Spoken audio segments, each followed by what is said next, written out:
Hi guys, welcome back to the channel. Today we're going to be talking about getting started investing in crypto. Remember guys, I am not a financial advisor, so make sure you do your own research. I cannot stress this enough.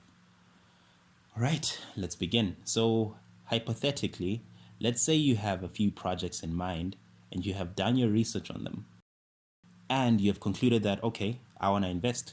So what next? You will first need to open up an account with a cryptocurrency exchange. Luckily for you, there are a lot to pick from. The first exchange I personally used was cx.io, and it was pretty simple, basic, and easy to understand. I got my account verified in a couple of days. This simply means getting your personal information or putting your personal information online and getting it verified by the exchange. Things such as address, ID documents. Yeah, it's pretty simple, guys. Then I got my credit card and debit cards verified. That didn't take so long. So after all this, I was all set to go, right?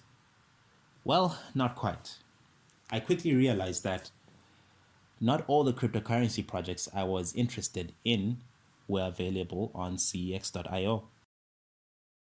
This brought me to my next exchange, Binance. Binance is the world's largest cryptocurrency exchange in terms of trading volume.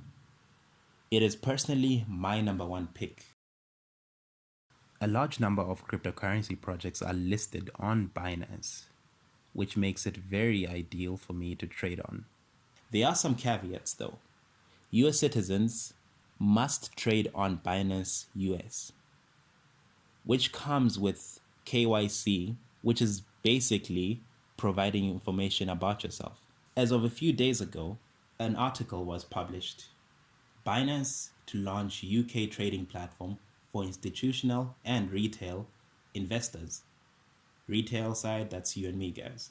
So Binance will launch a new digital asset trading platform in 2020 in the UK. Binance is reportedly reviewing 65 digital assets that it plans to list on the exchange at launch. Investors will be able to trade these directly against pound and euros. Okay guys, so in other parts of the world, KYC, which is the verification process, is not required. But it might not always be like that, because there are signs that Binance might transition to a full KYC at some stage to comply to the numerous jurisdictions where it operates. For now though, spot trading can be accessed without KYC, and you can withdraw up to 2 BTC, which is roughly about 18,900 US dollars at the time of this recording.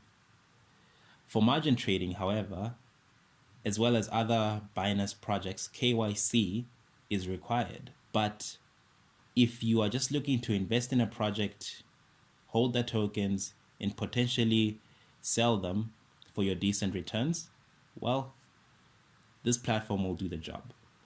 I have a list below of other cryptocurrency exchanges that I personally use and have had no trouble with whatsoever.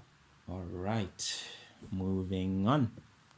Okay, so let's say you have opened up a trading account and you have acquired your tokens. What then? Do you just leave them on the exchange and wait for those decent returns we talked about? Well, that's entirely up to you. Personally, I am engaged in the tokens I buy, so I often leave them on the exchange, ready to sell them for profit. But this is not always the case. I have, in some cases, what I call passion projects. And once I buy the tokens, I withdraw them to private cryptocurrency wallets. You'll often hear this a lot in the crypto space. Not your keys, not your coins. Basically meaning that if you don't control your keys, then you're not really in control. Keep in mind that exchanges can and have been hacked in the past. So keeping cryptocurrency with you is better than keeping it on the exchange. The reason I do this, however, is to have complete control of my cryptocurrency. So what are examples of those wallets we're talking about? Well, it also depends, because different cryptocurrency projects have different wallets. I will give you two examples of mobile wallets that I use. First one is Trust Wallet. I use this wallet because it supports Bitcoin, Ethereum, and a few other cryptocurrency, especially ERC20 tokens, which I am bullish in to some extent. But yeah, moving on. I am a huge fan of Cardano. My other wallet is Yoroi. Creating a wallet is very important and quick to do. So for example, I'm going to use Trust Wallet as our example in this case, because pretty much creating wallets doesn't really differ as much. But yeah, the steps are pretty simple. First, you can download the Trust Wallet on iOS or Android. So once you've acquired your download, you just need to launch the wallet and go to create a new wallet. You have to accept the terms, and one of the terms that you should really take note of is recovery phrase. If you lose your recovery phrase, that'll mean you also lose your access to your wallet. A recovery phrase is pretty much just a 12-word phrase of random words placed in a specific order to grant you access to that account. So save your private phrase or recovery phrase offline, write it down on a piece of paper, have multiple copies of that paper, and store it in safe places. For example, if you have 10,000 US dollars in your Trust Wallet and you lose your phrase, not even customer care or the people at trust.com will be able to help you. You know, they don't have access to this phrase, only you do. So it's very important that you keep this and store it in a safe place. So once you've written down your recovery phrase, the application will ask you to verify your phrase. So you have to put it in the exact same order in which you first saw it. And simply just like that, you're done. But this is not the best alternative. But if you're getting started in crypto, I feel like this is a good place to begin. There are more secure ways of storing your crypto, and those other more advanced ways will be covered later on this channel. So stay tuned for that. Before I actually wrap up the video, I just want to show you guys something for my African viewers. There's this platform called OutTrader, and if you go there, you'll see the Bitcoin price is about 172,500, and if you take that price to Google, you'll see that it's about 9,963 US dollars. And if you compare that with the price of